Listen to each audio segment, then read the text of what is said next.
Oh, Lisa, let's clean the house really well this time. Okay, we're going away for 6 days. You've got plenty of time, so make sure you do a thorough job. It's good practice for you. Go for it, Lisa. Okay, I'll make sure to clean everything really well. Several days later. Hey, why can't we get into the house? I thought that might happen. What do you mean? What's going on? Lisa, what did you do? Where are you now? What happened while we were on vacation? My name is Lisa, and I'm 30 years old. I work part-time and take care of the house. I've been married to Henry for almost a year. He's 4 years older than me, and we're still in our newlywed phase. I used to dream of a cozy life just for the two of us, but things changed after we got married. We bought a house and started living together. Everything was fine at first, but then we started having issues. Honey, what are we having for dinner tonight? Lisa, what did we have for dinner last night? We had curry last night. Since it's summer, let's have something lighter tonight. Got it, something light. The problem we faced was that my husband's parents started living with us without asking. When we bought the house, we planned to live there alone, but they moved in without discussing it with me. Initially, they just visited on weekends, but it got worse. They brought their own furniture and acted like it was their home. It would have been nice if my husband had said something, but he acts very childishly around his parents. He's always asking, Mom, are you okay in this heat? Dad, are you all right? He never stands up to them. After we got married, I realized he has no spine when it comes to his parents. I've tried bringing it up when we're alone.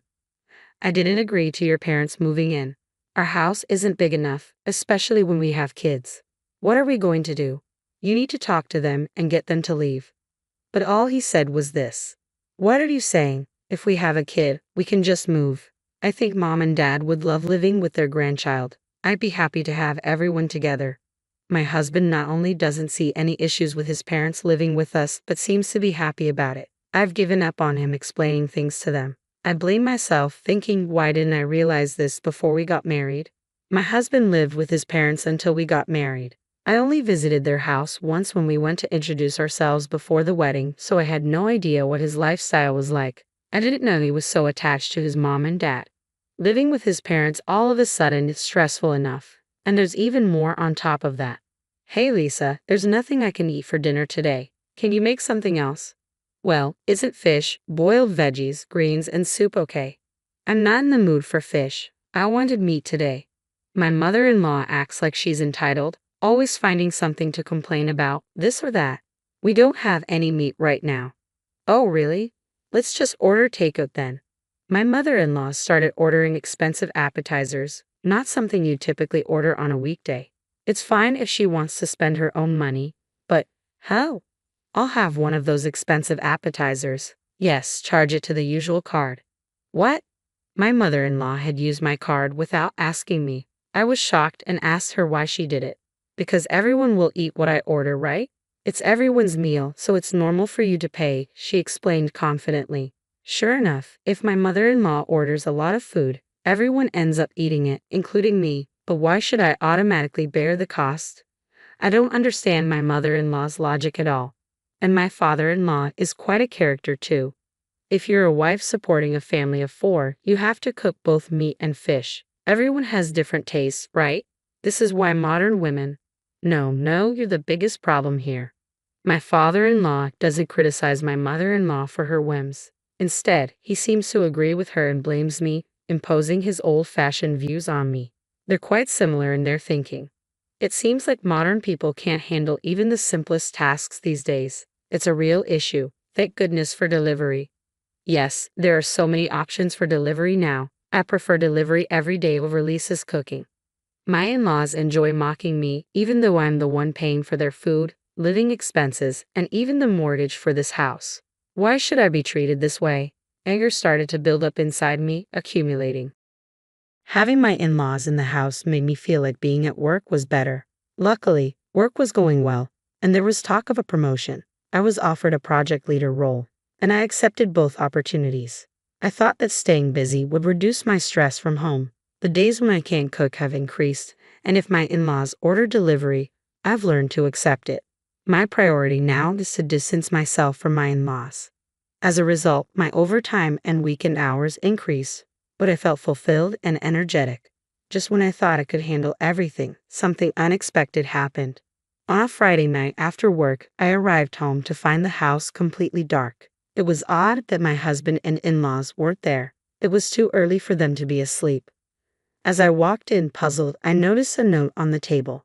It said, "We're going on a trip. Back on Sunday." What? I didn't know anything about a trip. What made me even more upset was the messy room filled with takeout containers and drink bottles. It was typical for my in-laws and husband not to clean up, but they could have at least thrown away the trash before leaving. Frustrated, I raised my voice, though no one was there to hear me. Feeling empty, I started picking up the trash and cleaning. As I sighed while tying up the trash bags, a troubling thought struck me. How did they even afford this trip? A wave of shock hit me. I quickly opened my banking app and checked the credit card transactions. This can't be happening. Several $1,000s were charged by what seemed to be a travel agency.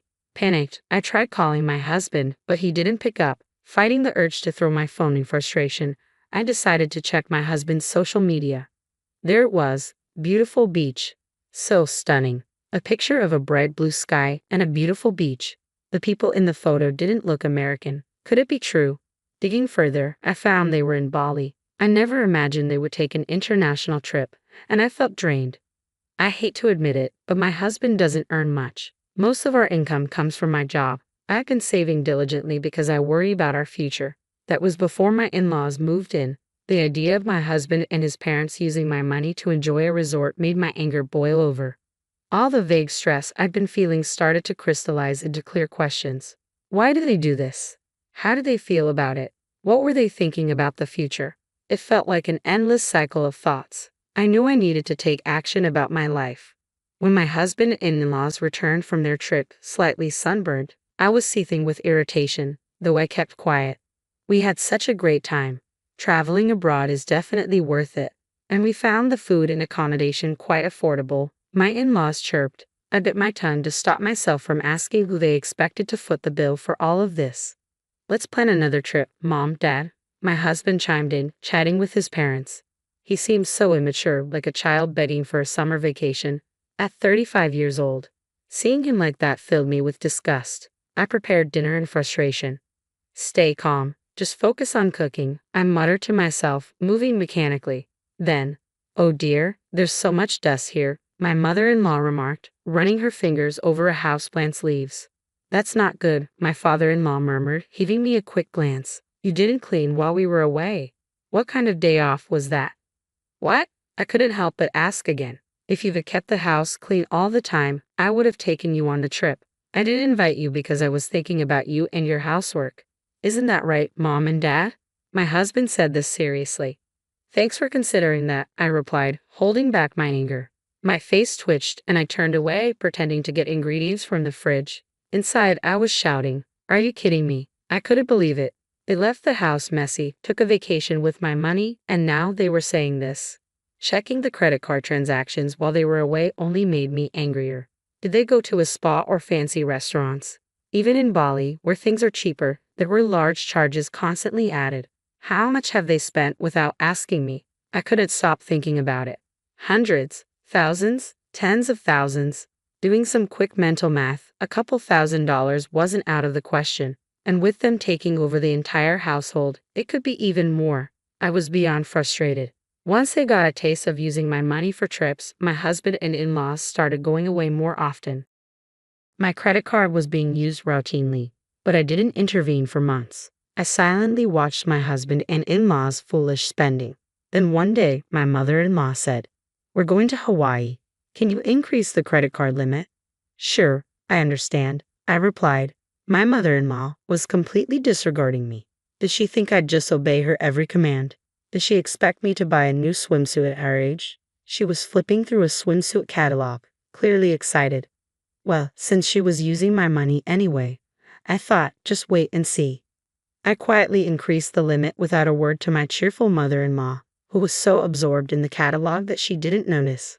On the day they left for Hawaii, the room was messier than ever. My husband and in-laws were rushing around packing, paying no mind to cleaning up. "Oh, Lisa, make sure you clean thoroughly this time," my mother-in-law instructed me. "It's a long trip, 6 days. You've got plenty of time to practice your housework skills, my father-in-law added. Good luck with the chores, Lisa, my husband said, oblivious to the situation. What is he talking about? Seeing it was about time, all three of them started to rush. Their chatting and leaving looked genuinely fun. Understood, I'll make sure to clean thoroughly. They probably didn't hear me due to their chatter. I said it to their backs. 6 days later, the day my husband and in-laws were to return home, I was gazing at the night view. Even though it was a weekday, I had taken a rare paid day off and was enjoying a drink in a lavish hotel. My husband called. I let out a sigh, left my seat, and answered the call. Hello? What the hell is going on? I can't get into the house. My husband sounded quite panicked. I thought as much, I said calmly. What do you mean? What's happening? It's not surprising my husband was freaking out. After all, the house was vacant. There should be a for sale sign at the entrance, and not a single piece of furniture should be visible from the windows. Lisa, what have you done? Explain. Where are you? What did you do while we were away? I could hear my mother-in-law and father-in-law yelling in the background. I cleaned up, just as ordered, I answered nonchalantly. While all three were left stunned, I decided to explain. I went ahead and put the house up for sale. The land too. It's completely clean now. Nothing's left inside. You foolish woman, my father-in-law yelled. You mean, what foolish thing have I done? Who's been doing foolish things, I wonder? You all sure had a great time using your daughter-in-law's money and living it up. Look, Lisa, don't be mean. Quickly change it back. What are we supposed to do? You'll also be in trouble without a place to live, right? My husband pleaded in a voice that sounded almost teary. I won't have a problem. The house was bought by me in the first place, and all I did was sell it. I've decided on my new place to live. Yes, the house was purchased with my considerable income. Of course, it's under my name. It was a house to which my husband had no rights. How could you? It was our home. How could you sell it without permission? My mother-in-law said. Please save your sleep talking for when you're asleep. It was never your home to begin with. You were just freeloading, right? Parasiting off me, right? I've made up my mind. I can't continue like this, losing everything. I need to exterminate and rid myself of these harmful pests. How dare you speak to Mom like that? The words bellowed from my husband were met with my swift retort.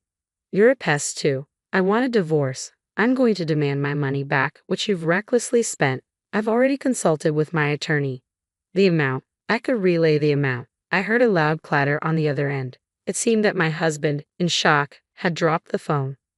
What happened, Henry? What's wrong? The voices of my mother-in-law and father-in-law echoed, clearly worried for their son.